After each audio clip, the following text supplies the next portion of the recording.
सुनो, हमेशा चार्ट क्या बोलता है, higher high higher low form हो गया, और या फिर एक ट्रायंगुलर पैटर्न या फिर फ्लैग फॉर्म हो गया। इनके फॉर्म होने के बाद ब्रेकआउट होता है एंड हम मोस्टली एंट्री लेते हैं, और जो फ्लैग पैटर्न का बॉटम होता है वहां पे हम कहीं जाके स्टॉप लॉस सेट कर लेते हैं। यही हम करते हैं मोस्ट ऑफ द टाइम। इसमें स्टॉप लॉस सेट कर लिया, but what about the target and why target? Target set हुआ क्योंकि आपने ट्रेड लिया। ट्रेड का मतलब है एंटर किए और निकल दिए। जब आपको अपनी रिस्क रिवॉर्ड रेशो के हिसाब से प्रॉफिट मिल गया, मान लो आपने 1 का रिस्क लिया, आप 4 पे निकल गए, 5 पे निकल गए, आपको लगता है कि 5% का रिस्क लेके 25% का रिटर्न लेके बहुत अच्छा रिटर्न आ गया। होता भी है क्योंकि क्वांटिटी भी बहुत ज़्यादा होती है। यही हमारा थिंकिंग फैक्टर होता है। लास्ट वीडियो में मैंने आपको बताया था कि हम 500 के स्टॉक को 600 पे बेच देते हैं और 20% का रिटर्न लेके खुश हो जाते हैं। एक साल में इतना रिटर्न आ गया थोड़े से टाइम में। एक साल भी अब कईयों को ज़्यादा लग रहा है क्योंकि ट्रेडर्स को तो डेज भी बड़े लगते हैं, उनको तो सेम डे में निकलना होता है। वो साल तो कहाँ ही वेट करेंगे। पर चलो, मैं थोड़े से मैच्योर्ड लोगों की बात कर रहा हूँ। वो एक साल में 20% लेके बहुत ज़्यादा खुश हैं कि भाई एक स्टॉक से निकल गया। निकल भी जाता है अगर आपने सही एंट्री ले रखी हो तो। अब बात पता है क्या है, वो 500 से 2000 वाली बात तो इसमें नहीं आ पाएगी क्योंकि हम 1:4 के रिस्क रिवॉर्ड रेशो में ट्रेडिंग करके खुश हैं और शॉर्ट टर्म कैपिटल गेन दे के खुश हैं, क्योंकि स्टॉक्स के केस में वही होगा।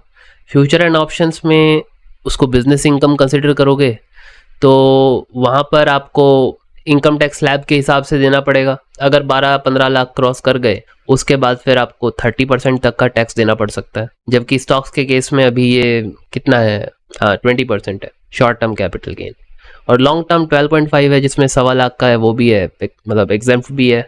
ये 1.25 लाख तक का प्रॉफिट है तो कोई दिक्कत नहीं है। तो ट्रेडिंग तक तो ठीक है। अगर आपको वो 2000 पकड़ना है, 2000 पे जाना है, तो वो कैसे जाओगे? अगर आपने यही हायर हाई हायर लो पकड़ा है, देखते रहते हो, ब्रेकआउट देखते रहते हो, तो आपको ये मतलब नहीं है कि किस वैल्यूएशन पे स्टॉक इस समय अवेलेबल है। जो लास्ट वीडियो में मैं एंड में बोल रहा ना कि 2000 रुपये का प्राइस किस हिसाब से कई स्टॉक्स का है, पहुंच गया है, और वो जायज़ नहीं है। वो इस तरीके से कि स्टॉक्स के जो एसेट्स हैं या उनकी नेट वर्थ कह लो, असली में जो रियल उनकी वर्थ है जिसको बुक वैल्यू बोलते हैं, वो 2000 के लायक नहीं है। मतलब आप मान लो कि उनकी वर्थ 200 रुपये है और वो 2000 पे चल रहे हैं, तो ऐसे स्टॉक से हमको बचना है। चाहे उनमें काफ़ी देर एक वो पर्टिकुलर रेंज बाउंड होके ब्रेकआउट मिला तब भी, बिकॉज हायर वैल्यूएशन तो हायर वैल्यूएशन है, अनलेस अनटिल कि उनका कोई उससे भी बड़ा प्रॉफिट होने वाला हो जो 10 गुना ज़्यादा हो, तब जाके तो उनकी price to book value, price to earning घटेगी ना। अब प्राइस टू अर्निंग की बात करते हैं। अगर प्राइस टू अर्निंग 50 चल रही है, ऑलरेडी ज़्यादा है, तो वो कब 25 आएगी? जब अर्निंग डबल हो जाएगी। मतलब अगर अभी पर शेयर अगर कंपनी 100 रुपये कमा रही है तो उसको 200 रुपये कमाने पड़ेंगे, और 200 रुपये कमाने के लिए उसका बिजनेस डबल होना ज़रूरी है। या तो आपको श्योरिटी है कि उसका बिजनेस डबल हो जाएगा, तब तो आप उसको आज बाय कर लो, पर हायर वैल्यूएशन पे बाय करोगे, अगले साल जाके वो वैल्यूएशन कम होगी।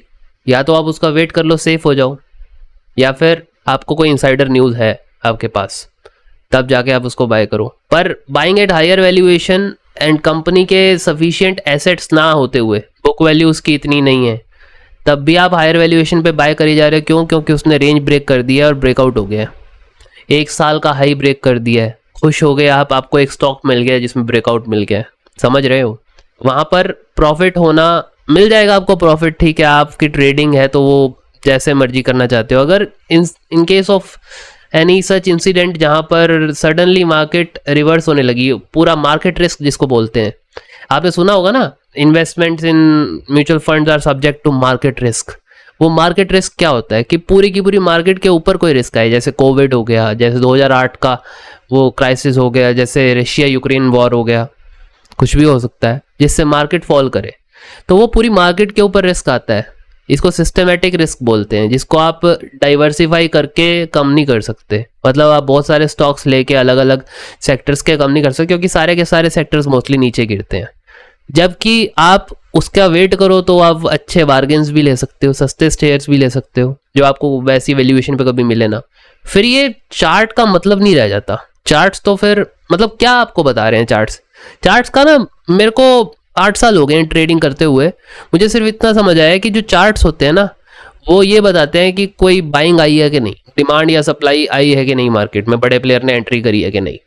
और आपको वो एंट्री कहाँ देखनी है, जब वैल्यूएशन स्टॉक की सही है, इतना महंगा नहीं है, पी रेशो 10-11 बैठी है और इंडस्ट्री पी 20, 30, 40 है जो भी है, और या फिर प्राइस टू बुक वैल्यू जो है वो 1 या 2 चल रहा है मैक्सिमम, से 2 टाइम्स 3 टाइम्स, 3 टाइम से ऊपर तो जाना ही नहीं, क्योंकि इतना महंगा चल रहा है तो दिक्कत हो जाएगी ना। अब कई सेक्टर ऐसे भी होते हैं जहाँ पे प्राइस टू बुक वैल्यू हम नहीं देख सकते, क्योंकि वो उनके एसेट्स होते ही थोड़े हैं, वो कमा ही अपने रेगुलर अलग तरीके से एम्प्लॉयज़ से कमा रहे हैं। Employees are not asset for a company. बोलते तो हैं कि आप हमारे एसेट हो, बट एक्चुअल में वो एक एक्सपेंस होता है अकाउंटिंग की टर्म्स में। अगर आपको समझ आ रहा हो मैं क्या कह रहा हूँ तो वीडियो को शेयर करना। काफ़ी लंबी हो गई है, पर ये आपको समझाने के लिए ज़रूरी था कि चार्ट्स का रेलिवेंस ना सिर्फ डिमांड सप्लाई देखने के लिए होता है, और वो डिमांड सप्लाई आपको सही पॉइंट पे देखनी है। मतलब अगर आप वैल्यूएशन कंपनी की चेक कर लो, फंडामेंटल्स देख के, प्राइस टू अर्निंग रेशो देख के, उसके अलावा फ्यूचर अर्निंग एक्सपेक्टेशन लगा के भी कंपनी ग्रो करेगी कि नहीं अगले 5 साल 10 साल, उसके बाद जाके आप उसको अगर वो सही वैल्यूएशन पे आपको मिल रही है तो आप देखो मार्केट में कब टाइम करने के लिए होता है। मतलब simple technical analysis is use for timing the market. अगर डिमांड आती है और बड़ा प्लेयर एंटर करता है तो आपको पता चल जाएगा, वॉल्यूम आएगी। उसके अलावा जो चल रहा है वो स्पेकुलेशन है। 90% of the people are just doing speculation, और फिर फ्यूचर ऑप्शन जैसे जो इंस्ट्रूमेंट्स आ गए हैं। फाइनेंस मिनिस्टर ने ठीक ही बोला है कि फ्यूचर एंड ऑप्शंस क्या मिडिल क्लास के लिए है? नहीं है। वो पैसा गंवा रहे हैं जो कि उनका हार्ड अर्न मनी है, जबकि बड़े प्लेयर्स जो ज़्यादा पैसे वाले लोग हैं वो तो इतनी मेहनत भी नहीं करते पैसा कमाने के लिए, और फिर भी फ्यूचर एंड ऑप्शंस में वो अपना 10-20% कैपिटल लगा देते हैं, उनको टेंशन भी नहीं होती। पर वो भी हेजिंग के लिए करते हैं, असली पैसा वो भी इक्विटी से कमाते हैं। फ्यूचर ऑप्शंस में जो कमाएगा वो धीरे धीरे कुछ ना कुछ होके गवाएगा भी, क्योंकि फ्यूचर ऑप्शंस बड़े रिस्की एसेट्स हैं, वहाँ पे जो क्वांटिटी साइज़ है ना बहुत बड़ा है। चलो काफ़ी लंबी हो गई है वीडियो, आपको अच्छी लगी हो तो लाइक कर देना और शेयर कर देना। ये बहुत काम की वीडियो है, ठीक है, और सेव कर लेना, बिकॉज बहुत सारी वीडियोस देखते हो गायब भी हो जाएगी आपके लिए। तो ऐसी और वीडियोस के लिए चैनल को सब्सक्राइब कर लो। मिलते हैं अगले वीडियो में। जय भोलेनाथ।